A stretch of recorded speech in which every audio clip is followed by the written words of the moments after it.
या ठिकाणी ह्या 6 प्रभाग क्रमांक 6 दत्तक घ्यावे अशा प्रकारची अपेक्षा दिलीपराव यांनी केली, पण केवळ प्रभाग क्रमांक 6 तर आपण या ठिकाणी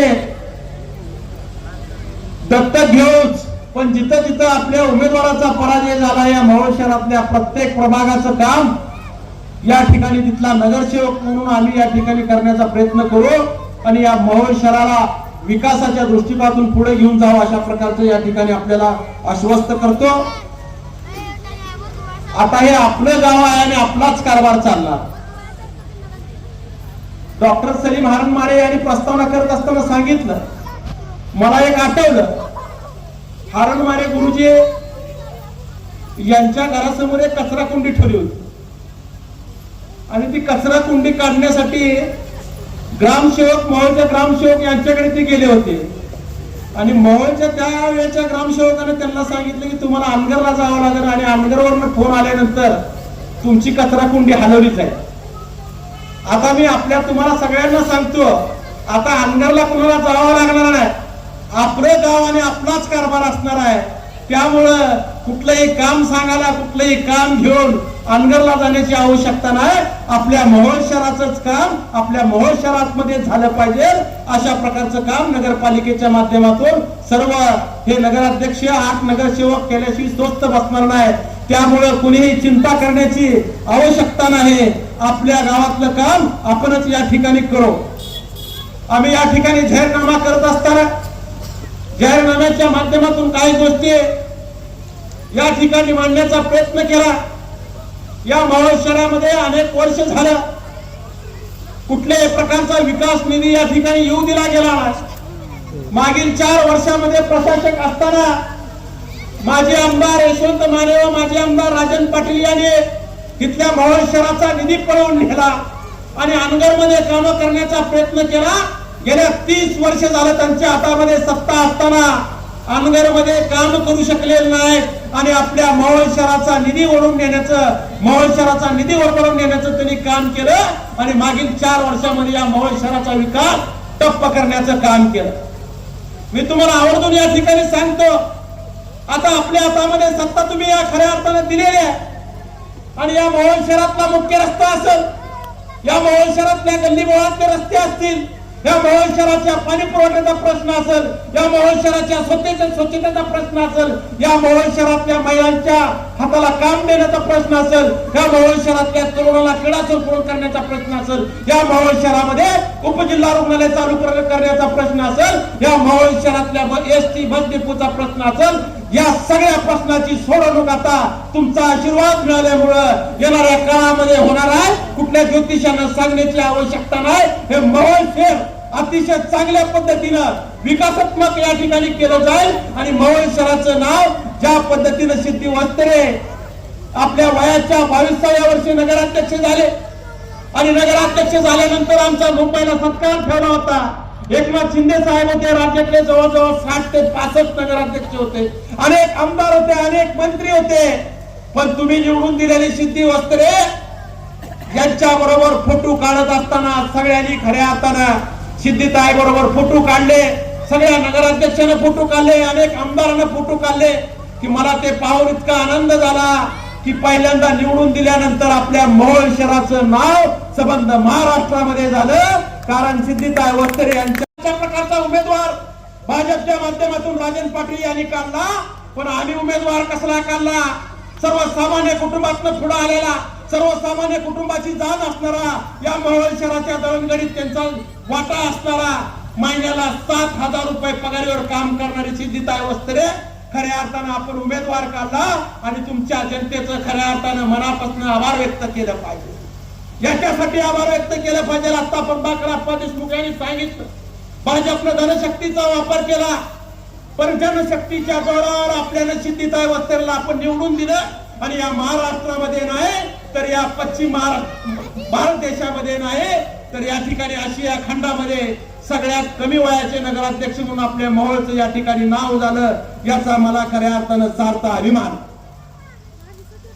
या ठिकाणी प्रचाराला आल्यानंतर छोटू भाऊच्या प्रचाराच्या निमित्तानं, आलताबाई यांच्या भगिनीच्या प्रचाराच्या निमित्तानं या ठिकाणी भाषण करत असताना आम्ही सांगितलं, बशीरभाईच्या घरी देखील आमची एक मीटिंग झाली होती. बशीरभाईला देखील आम्ही सांगितलं, तुम्ही उमेदवार आम्हाला दिला नाही तर चालेल, पण आम्ही जे जे शब्द दिलेले आहेत ते पूर्ण करणार. या ठिकाणी या महबूब सुभानी दर्गेचा आम्ही 1 कोटी रुपये देऊन या ठिकाणी चांगल्या प्रकारे या ठिकाणी काम करणार. मुस्लिम समाजासाठी शादीखाना, चांगल्या पद्धतीनं शादीखाना म्हणजे जवळजवळ गोरगरिबाची लग्न तिथं कमीत कमी एकदम पैशामध्ये झाली पाहिजे अशा प्रकारचा शादीखाना, त्या ठिकाणी एअर कंडिशन मध्ये शादीखाना आम्ही या ठिकाणी करणार अशा प्रकारचा शब्द दिला. ते नक्कीच या ठिकाणी पाळणार. या मोहोळ शहरामध्ये 9 मस्जिद आहेत. त्या 9च्या 9 मस्जिद मध्ये आम्ही या ठिकाणी ज्या पद्धतीनं 5 स्टार हॉटेलमध्ये शौचालय असतं तशा पद्धतीनं खऱ्या अर्थानं आम्ही शौचालय देखील करून देणार. अनेक आम्ही या ठिकाणी विषय सांगितलेले आहेत शहराच्या बाबतीत, पण या प्रभाग क्रमांक 6 मध्ये आम्ही जे शब्द दिले होते ते या ठिकाणी पूर्ण करणार आहे अशा प्रकारचं आश्वस्त या सभेच्या माध्यमातून तुम्हाला या ठिकाणी करतो. या ठिकाणी नगराध्यक्ष आणि नगरसेवक म्हणून दादा सगळ्यांची निवड झाली. पत्रकार माझ्याकडे आले आणि मी त्या पत्रकारांना सांगितलं, या मोहोळ शहराला मागील 4 वर्षापासून 8 तास लाईट मिळते. नदीत पाणी किती जरी असलं, नदी 2 तर्फी भरून वाहत असली तरी 8 तास लाईट या ठिकाणी असल्यामुळं 8 तास पाणी मिळतं. टाकी 8 तासात भरते आहे आणि एकदा टाकी भरते आहे, त्यामुळं रोटेशन पद्धतीनं 4 दिवसाला पाणी या मोहोळ शहरातल्या जनतेला मिळतंय. पण या ठिकाणी आम्ही भीष्म प्रतीक्षा केली. जोपर्यंत 24 तास लाईट करत नाही तोपर्यंत रमेश बारसकर डोक्यावर फेटा बांधून घेणार नाही अशा प्रकारे आम्ही सांगितल्यानंतर विरोधकाला असं वाटायला लागलं की आता पाणी तर चालूच होणार आहे, ह्यांनी कसं सांगितलंय फेटा बांधून घेणार नाही. मला त्यांना प्रश्न आजच्या सभेच्या माध्यमातून विचारायचा आहे. माझे आमदार यशवंत माने यांना प्रश्न विचारायचा आहे, माझे आमदार राजन पाटील यांना प्रश्न विचारायचा आहे, त्यांच्या सगळ्या बगल बच्चांना या ठिकाणी प्रश्न विचारायचा आहे. मागील 4 वर्ष तुमचा आमदार होता, तुम्हाला फक्त 11 लाख रुपये रेल्वेला भरणं झालं नाही. रेल्वेच्या मागून खऱ्या अर्थानं पाईप तिथनं पुरून घेतलेला आहे, तिथनं वायरची फक्त परमिशन काढायची आहे आणि वायर त्या ठिकाणी टाकून ठेवलेली आहे. फक्त परमिशन नसल्यामुळे एमएससीबी ते जोडत नाही आणि ते परमिशन काढण्यासाठी फक्त 11 लाख रुपये भरावं लागत होतं. करोडो रुपये अनगरला पळवून नेलं आणि 11 लाख रुपये रेल्वेला भरलं नाही. म्हणून मागील 4 वर्षापासून फक्त 8 तास लाईट आहे. नगराध्यक्षाचा चार्ज घेतलेल्या दिवशी या ठिकाणी कलेक्टर ऑफिसला गेलो आणि तिथल्या डीपीओला सांगितलं, काही जर झालं तर 11 लाख रुपयाचा चेक तुम्ही रेल्वेला दिला पाहिजे, तर 24 तास लाईट चालू होईल. जर तुम्ही रेल्वेला 11 लाखचा चेक नाही दिला तर तुमची आमच्याची गाठ आहे. कालच त्या ठिकाणी मुख्य अधिकाऱ्यांनी फोन सही केली आणि 11 लाख रुपयाचा चेक तयार आहे. येत्या 2 दिवसामध्ये रेल्वेला 11 लाख रुपये भरला जातील. त्यांची परमिशन आल्यानंतर 24 तास लाईट चालू झाल्यानंतर या मोहोळ शहरातल्या जनतेला दररोज पाणी देता येईल, दररोज पाणी त्यांना देता येईल अशा प्रकारची व्यवस्था असताना मागील 4 वर्षामध्ये माझी 2 आमदारांनी खऱ्या अर्थानं या मोहोळ शहराची अडवणूक केलेली आहे आणि त्या अडवणुकाची सोडवणूक करण्यासाठी आम्ही या ठिकाणी स्तब्ध झालेला अडवणुकीची सोडवणूक तुमच्या आशीर्वादानं, तुमच्या मताच्या ताकदीनं या ठिकाणी आम्ही करण्याचा प्रयत्न केलेला आहे. त्याला यश देखील या ठिकाणी आलेला आहे.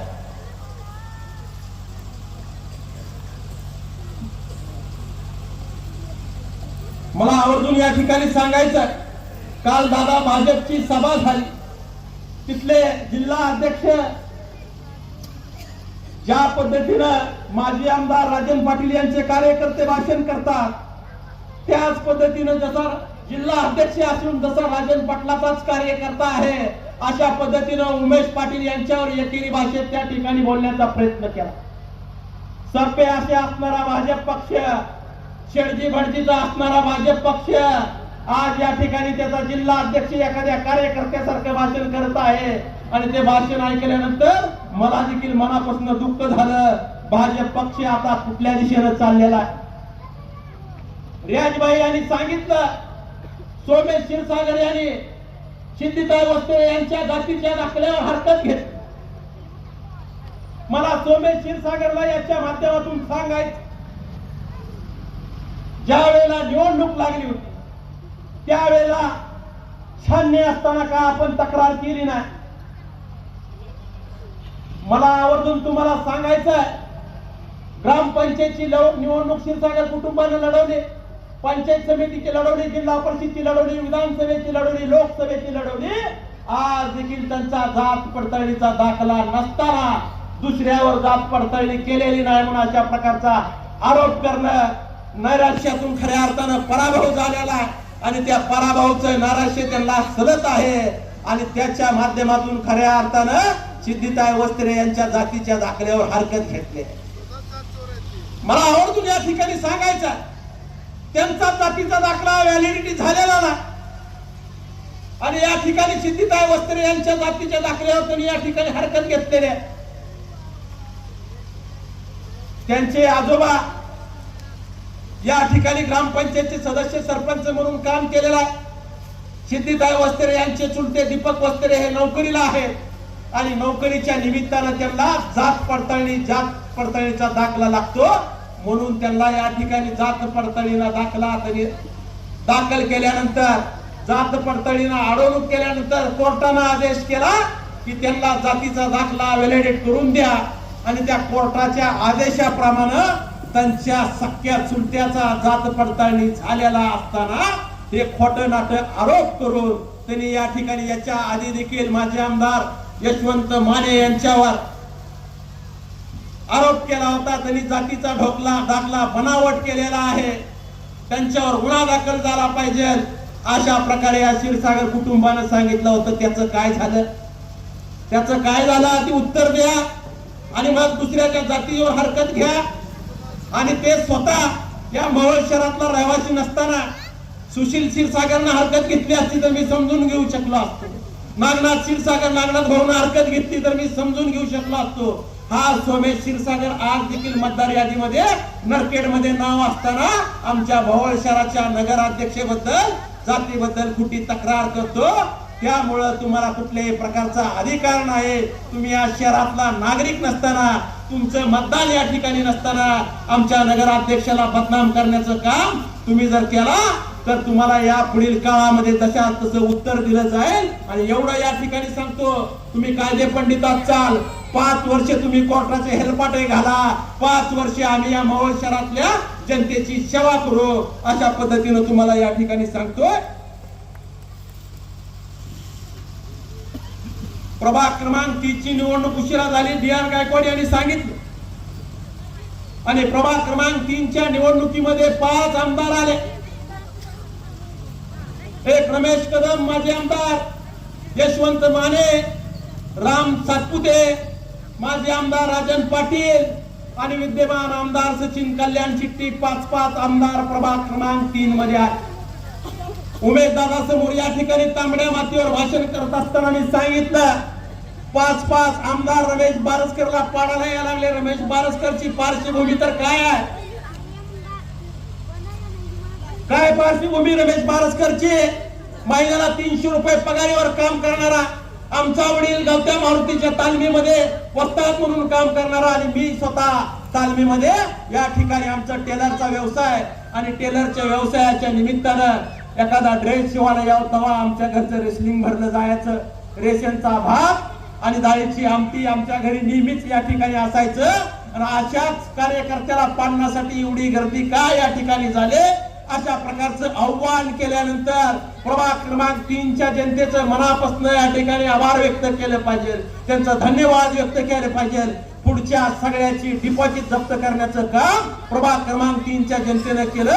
आणि या ठिकाणी मी आवर्जून या ठिकाणी सांगतो, आपण उल्लेख केला, बी टीमचा उल्लेख केला.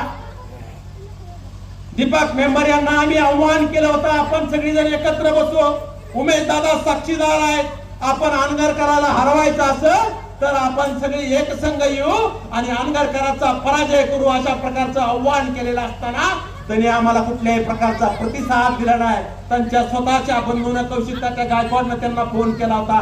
राजाभाऊ खरे त्या ठिकाणी होते, उमेश दादा होते, आप्पा त्या ठिकाणी असताना त्यांनी या ठिकाणी नकार दिला. याचा अर्थ तुमची आत्म मिलीभगत आहे, आम्ही सातत्यानं लोकांना सांगत होतो आणि ती मिलीभगत या निवडणुकीच्या माध्यमातून उघडी पडलेली आहे. म्हणून मोहोळ शहरातल्या जनतेला मी आव्हान करतो, आता कुणाच्या मळ्यामध्ये माझं काम करा म्हणून जावं लागणार नाही. कुणालाही अनगरला माझं काम करा म्हणून सांगायला जावं लागणार नाही. आता आपलं काम आपणच करू एवढंच या ठिकाणी सांगतो. आमचा या ठिकाणी मान सन्मान केला, आमचा सत्कार केला, त्याबद्दल इसाकभाई हरणमारे, अल्ताफभाई शेख व त्यांचे सर्व सहकारी यांचं मनापासून आभार व्यक्त करतो. आणि या ठिकाणी विनोद कांबळे यांनी बोलत असताना सांगितलं की दाखले उतारे सगळ्याला मिळाले पाहिजे. मी ज्या वेळेला नगराध्यक्ष चार्ज झाला त्यावेळेला सांगितलं, तिथल्या सगळ्या कर्मचाऱ्यांना, इथल्या सगळ्या अधिकाऱ्यांना मी सांगतोय, म्हणलं आमच्या मोहोळ शहरातल्या जनतेशी आपण सौजन्यानं वागलं पाहिजे, मोहोळ शहरातल्या जनतेची चांगली कामं केली पाहिजे, तर आणि तरच तुम्हाला आम्ही तर ठेवू. नाहीतर एकनाथ भाई शिंदे राज्याचे उपमुख्यमंत्री आहेत, दुसरे अजितदादा उपमुख्यमंत्री आहेत. मग तुम्हाला जर या ठिकाणी कामाचा लोड होत असेल तर तुम्हाला तुमच्या हातामध्ये नारळ दिला जाईल आणि तुम्हाला नमस्कार घातला जाईल. कारण या मोहोळ शहरातल्या जनतेची कामं करणं हे तुमचं कर्तव्य आहे. मोहोळ शहरातल्या जनतेचा मान सन्मान राखणं हे तुमचं कर्तव्य आहे. अशा प्रकारे आम्ही त्यांना सांगितलेला. जाता जाता एकच सांगतो, या ठिकाणी आपल्या मार्केट कमिटीच्या माध्यमातून अनेक जणांवर दबाव आणला जातोय. सगळी गाळं अनगरकरांच्या ताब्यामध्ये आणि मोहोळच्या लोकांना काय 5-10% लोकांना भाडेतत्त्वावर गाळ्या दिलेल्या आहे, त्यांच्यावर देखील दबाव आणला जातोय. तुम्ही कुणी या ठिकाणी घाबरून जाण्याचं कारण नाही. येणाऱ्या काळामध्ये ज्या पद्धतीने आमदारकीची निवडणूक आपण जिंकलो, ज्या पद्धतीने मोहोळ नगरपालिकेची निवडणूक आपण जिंकलो, त्या पद्धतीने या मार्केट कमिटीचं ज्या वेळेला निवडणूक लागेल त्यावेळेला आपली सत्ता असेल अशा पद्धतीनं आपण काम करू. आणि मार्केट कमिटी देखील हे आपली होती आणि आपलीच राहणार आहे. आता काही जणांचा समज झालेला आहे की मार्केट कमिटी त्यांच्या मालकीची आहे. मार्केट कमिटी त्यांच्या मालकीची नाही, त्यांच्या बाप जाद्याची नाही. मार्केट कमिटी आपल्या पहिल्या ताब्यामध्ये, आपल्या लोकांच्या ताब्यामध्ये पंढरी भाऊ असतील, अनेक लोक बाबासाहेब तात्या असतील, अनेक जण असतील, यार्डी मालक असतील, यांच्या ताब्यामध्ये पहिलं मार्केट कमिटी होते. ज्या वेळेला राजन पाटील 1995 ला आमदार झाले तेव्हापासून मार्केट कमिटी ही त्यांच्या ताब्यामध्ये आहे. अशोकांना येणाऱ्या काळामध्ये या मार्केट कमिटीचं उमेदवार निवडणूक लावायची आणि मार्केट कमिटी देखील जिंकायची. काही भगवान लोकांवर या ठिकाणी दबाव आणला जातो. तू जर आमच्या विरोधामध्ये गेला तर तुझा निलाव आम्ही इथला बंद करू. आप्पा आपण या ठिकाणी पहिल्याच मीटिंग मध्ये सांगायचं आहे की निलाव आता नगरपालिका देखील या ठिकाणी निलाव करेल आणि या ठिकाणी या मोहोळ शहरातल्या जनतेला दिलासा देईल. आपला देखील निलावाचा बाजार वेगळा चालू झाला पाहिजे अशा प्रकारची भूमिका घेऊन काही दिवसामध्ये आपला निलाव आपल्या आपल्या पद्धतीने आपण करू अशा प्रकारचा या ठिकाणी सगळ्याला शब्द देतो. आणि पुन्हा एकदा आमचा सत्कार केला, मान सन्मान केला, त्याबद्दल आपलं सर्वांचं मनापासून आभार व्यक्त करू इथं थांबतो. जय हिंद, जय महाराष्ट्र. धन्यवाद.